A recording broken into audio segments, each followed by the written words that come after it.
Sebagai pembuka, barangkali informasi yang perlu disampaikan adalah data yang akan kami sampaikan hanya data RSCM. Walaupun kasus ginjal ini terjadi di beberapa tempat, kami karena nggak punya data rumah sakit lain ya, dan tidak berhak untuk menyampaikan data nasional. Jadi data di RSCM, kami sudah menerima kasus ini sebetulnya sejak bulan Januari. Memang kasus gagal ginjal itu bukan kasus baru.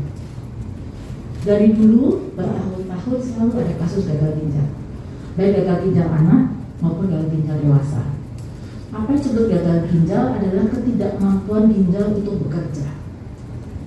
Kita tahu bahwa ginjal itu adalah suatu organ tubuh yang berfungsi untuk mengeluarkan hasil metabolisme tubuh. Jadi sampah-sampah yang terjadi dari metabolisme itu harus keluar lewat urin.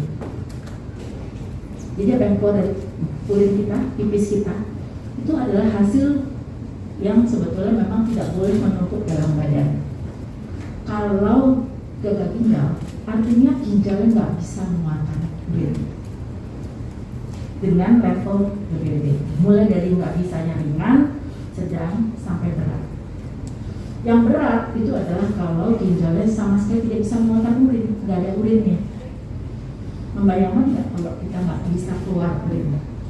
Segala racun beredar dalam tubuh kita, namanya ureum dan sebagainya. Dan itu dampaknya kemana-mana, pasti akan mempengaruhi otak, terus macam. Jadi gagal ginjal itu sesuatu kondisi yang harus diatasi agar tubuh kita bisa mengeluarkan segala debris, segala sampah hasil metabolisme, sehingga kita tidak menyimpan bahan-bahan berbahaya itu dalam tubuh. Nah, kita tahu tadi sudah ada, sejak kami sekolah semua textbook sudah ada gagal ginjal. Kenapa ini menjadi perhatian? Meskipun dari Januari itu masuknya 2, kadang-kadang 1 bulan tidak ada 1. Mulai dari bulan Agustus kasusnya melonjak. Ini ada paparannya, mungkin bisa dimulai di-share. Bisa? Kita lihat ya. Gagal ginjal akut progresif antikal. Tunggu sebelah sini dulu. Oke. Kenapa dikatakan akut? Kalau akut artinya mendadak, tiba-tiba. Ya, progresif artinya cepat sekali. Atipikal artinya nggak seperti biasa. Kalau kita bilang gagal ginjal akut ada, progresif juga ada yang cepat sekali. Tetapi ini atipikal, nggak seperti yang ada di textbook, nggak seperti yang gagal ginjal yang dulu. Aneh pokoknya, gitu ya. Oke. Nah, ini penurunan yang cepat dan tiba-tiba pada fungsi filtrasi penyaringan ginjal. Jadi tubuh kita ini pengeluaran racunnya itu bisa melalui ginjal, bisa melalui hati, bisa melalui keringat. Ada beberapa cara untuk menguatkan. Salah satunya adalah ginjal. Jadi kalau dia tidak bisa menguatkan, ini saya nggak bisa ini ya, sinarnya ya. Artinya ada hal-hal yang akan naik dalam tubuh kita. Kita bisa lihat kalau ginjalnya nggak bagus. Dari pemeriksaan darah ada yang naik, yaitu kadar kreatinnya. Kemudian urinnya turun, nggak bisa, karena dia nggak bisa mengeluarkan tadi, maka jumlah urinnya sedikit atau bahkan tidak sama sekali. Kalau tidak ada sama sekali artinya 0, nggak bisa pipis sama sekali. Ya. Nah ini penyebabnya yang normal, yang tipikal kan ini A itu artinya tidak. Tipikal ada ini, bisa karena dia kurang cairan yang sangat hebat, keringan, ada karena infeksi, baik itu virus maupun bakteri, peradangan, kelainan bawaan, jadi ginjalnya nggak bagus.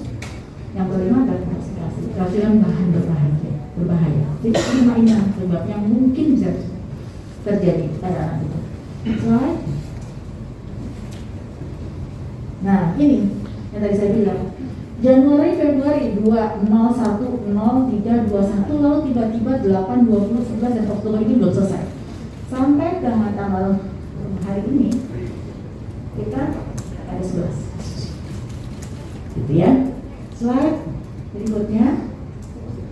Nah, karena kasusnya meningkat ini tentu kami harus lapor. Karena harus menimbulkan kehati-hatian, ini tidak apa-apa. Lalu teman-teman dokter yang merawat di sini dengan jejaring beliau sebagai dokter anak menghubungi rumah sakit lain. Ya tak ada. Jadi kita memang betul-betul melapor pada kementerian, mohon arahannya kami harus melakukan apa. Karena semua kasus itu sudah kita lakukan macam-macam, ya. Nah, kita melihat kasus ini anehnya dominasinya balita. Walaupun usia anak itu bisa sampai 18 tahun, tapi yang masuk ke RSCM paling muda umurnya 8 bulan, yang paling tua umurnya 8 tahun. Jadi sebagian besar balita. Anak-anak kecil, jadi 8 bulan sampai 8 tahun. Ada yang 9 bulan, ada yang 10 bulan, 1 tahun sekian. Jadi kasihan sekali, ya ada apa anak-anak kita ini kan? Dan mereka menurut cerita orang tuanya bahwa mereka sebenarnya nggak apa-apa, bukan anak yang dengan penyakitan atau punya penyakit berat lainnya sehingga kita tahu misalnya dia ada penyakit sebelumnya, kemudian gejala jadi kena komplikasi. Ini enggak, tapi mereka rata-rata demam. Mereka sebelumnya ada demam, itu lalu ada gejala mungkin diare, ada gejala batuk pilek, ya saluran pernafasan. Dan ternyata semuanya mendapatkan sudah ke dokter sebelumnya. Jadi teman-teman media tahu RSCM ini adalah rumah sakit rujukan. Jadi kalau kita tahu ada puskesmas, kemudian rumah sakit tipe D, C, B, A, RSCM adalah A. Kita nggak mungkin terima kasus batuk pilek. Batuk pilek itu di level yang berikutnya. Jadi kalau yang sudah tidak bisa ditangani di D, dokter A. Yang paling ujung dokter RSCM. Jadi kasus yang ke kita pasti rujukan. Nah kita tanya dong, sebelumnya gimana dari keluarga pasien. Jadi kita punya cerita dari mereka, daftar apa yang obat yang dimakan, kita semua wawancara. Jadi mereka sudah pernah diobati tempat sebelumnya. Masalahnya pada saat datang sudah lanjut semua. Mereka sudah dalam kondisi tidak ada kencing. Ya, jadi dari tipe yang sebelum kita sudah dicoba gagal, pindah kita dalam kondisi memang sudah sulit untuk diatasi. Slide berikutnya, jadi kami melakukan 2 hal. Satu, pengobatannya semaksimal mungkin dicoba atas dasar pemeriksaan macam-macam. Pernah ada wartawan kayak saya di RSCM lagi diteliti ya Bu ya. Bukan penelitian kayak di laboratorium aja, kita meneliti gitu loh. Labnya seperti apa, ronsennya seperti bagaimana, itu kita mau kerjakan sambil kita melihat reaksi-reaksi tubuhnya berdasarkan apa yang diberikan, gitu ya. Jadi semua dicoba. Bahkan kita waktu itu sampai mencoba memberikan obat yang untuk meningkatkan daya tahan tubuh namanya IVIG dalam manas untuk supaya lebih kuat anaknya.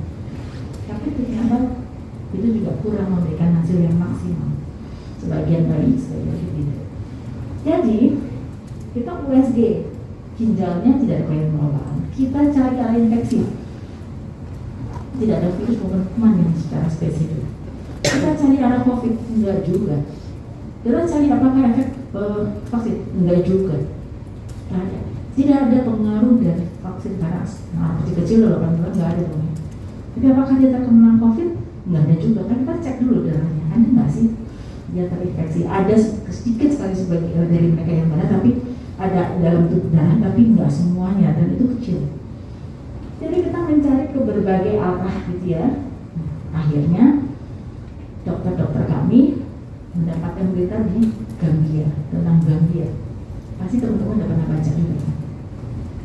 Dengan dasar itu kita mulai langsung berpikir, jangan-jangan ada juga ke arah sana. Kenapa? Karena kita melihat perjalanannya memang tidak seperti penyakit gagal ginjal yang biasa. Nah, jadi kalau teman-teman nanya, apa yang dilakukan di dalam penelitian? Kita penelitian terus jadinya.